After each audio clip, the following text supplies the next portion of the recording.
Antoine, bonjour. Bonjour. Tu viens de l'université de Montpellier, un local de l'étape. On n'a pas beaucoup d'universitaires, mais il y en a, vous voyez. Alors, de quoi tu viens parler à Ludovia, Antoine? Alors c'est vrai que cette année, j'ai 2 Explore Camp, donc 2 conférences qui permettent de pouvoir présenter aux autres ce que l'on fait. Ouais. Et donc c'est la même séance, mais c'est sur les jeux à l'université. Donc tout ce qui est jeux de rôle, jeux de société, pour faire apprendre certaines matières à des étudiants. D'accord. Oui, parce que vous savez, on peut apprendre en jouant. Oui. Ça paraît bizarre de dire ça, mais on est encore obligé de le dire. Ah, c'est vrai que... Donc, toi, tu fais la formation de formateur ou tu utilises toi-même les jeux pour former? Oui, c'est ça. Alors, c'est que devant mes étudiants, j'utilise des jeux de société qui existent dans le grand public. Là, je vais prendre l'exemple de la comptabilité. Pour apprendre la comptabilité à des informaticiens. Donc, autant dire que c'est pas du tout leur tasse de thé. Ils sont pas vraiment là pour ça. Ils sont motivation zéro, j'imagine, quand ça démarre. Ouais, voilà. Bon, c'est pas franchement la première. C'est pas vraiment la matière qui les passionne le plus. Je leur dis, on va faire un jeu de société. Donc là, déjà, leur regard s'illumine, ils me disent tiens, on va jouer à l'université. Et oui, et donc je leur propose un jeu qui a été développé par mes collègues, donc un jeu basé sur la bonne paye pour apprendre les bases de la comptabilité. Ne serait-ce que tout ce qui est le bilan, le compte de résultats. Et bien on fait un jeu sur plateau que je présenterai tout à l'heure à l'Explore Camp. Et ça permet de dédramatiser directement la matière. Et ils apprennent les bases, les mécanismes de base de la comptabilité. Et rien que ça, en tant qu'enseignant, sur une séance de 2 heures, on a gagné déjà 50% de notre objectif d'apprendre vraiment la mentalité et qu'ils se rendent compte que la comptabilité est partout autour d'eux, au quotidien. Donc ça, c'est ce que tu vas montrer. C'est exactement ce que je vais montrer. D'autres exemples aussi? Oui, alors un autre exemple, c'est un jeu de rôle. Je me suis basé sur un jeu qui existe de la NASA qui s'appelle On a atterri sur la Lune, on s'est craché sur la Lune, je ne sais plus vraiment le titre exact qu'avait adopté la NASA, ou Survive on the Moon, un truc comme ça. On the Moon. On the Moon.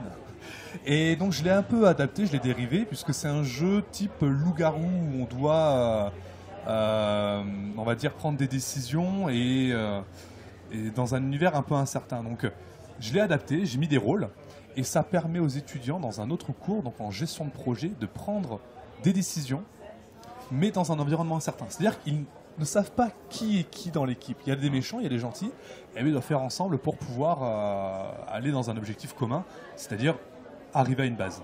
Donc là, c'est vraiment expliqué de façon très brève, et j'imagine que là, si on m'écoute, on doit se dire, oula, de quoi il parle? Mais lors de l'Explore Camp, je l'expliquerai vraiment en détail. Et après, on peut me contacter pour l'expliquer.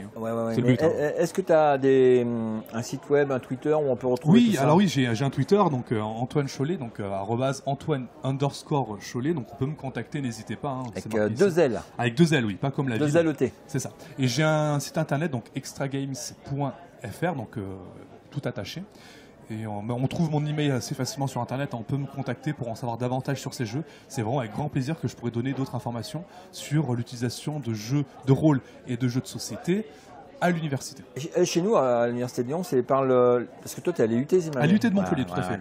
C'est aussi par l'UT que le jeu est rentré à l'université. Moi, j'en suis convaincu de l'utilisation du jeu. C'est vrai que pour certains, on peut passer pour des clowns, on peut passer pour des personnes qui... Mais qu'est-ce qu'ils font en classe? Parce qu'apprendre, c'est sérieux. Voilà. Nous, on a un cours de gestion de projet en méthode agile. Ça n'empêche pas que dans le jeu, il y a des moments sérieux, des moments d'engueulade, sur les jeux de négociation, des choses comme ça. On développe ses compétences sur l'argumentation. Absolument. Ne serait-ce que le briefing et le débriefing dans une séance de jeu, c'est primordial. S'il n'y a pas de briefing avant la séance de jeu, les étudiants vont se dire mais pourquoi on joue? Et ils ont raison de se poser la question. Et lorsqu'on a joué, ils se disent mais qu'est-ce qu'on a appris finalement? Donc on fait un débriefing. Ces 2 étapes sont fondamentales.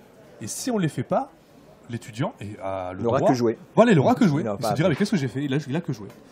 Si ma mémoire est bonne, tu étais déjà là l'année dernière. Exactement. Pourquoi tu es revenu à Ludovia? Eh bien écoute, c'est pour pouvoir, on va dire, présenter d'autres jeux, pouvoir présenter d'autres mécanismes que j'ai pu développer durant l'année, en parler de nouveau. C'est vrai que je rencontre de nouvelles personnes, toujours à Ludovia, donc c'est toujours bien de pouvoir repasser une autre couche, rencontrer certains collègues, etc. Tu as pu suivre quelques Explore Camp déjà avant de venir là? Alors non, pas encore, parce que je suis arrivé il y a peu de temps, donc cet après-midi, par contre, je vais les enchaîner pour pouvoir vraiment en voir d'autres, notamment ceux sur Minecraft qui m'intéressent beaucoup, donc utiliser le jeu Minecraft. Moi, en gestion de projet, ça m'intéresse.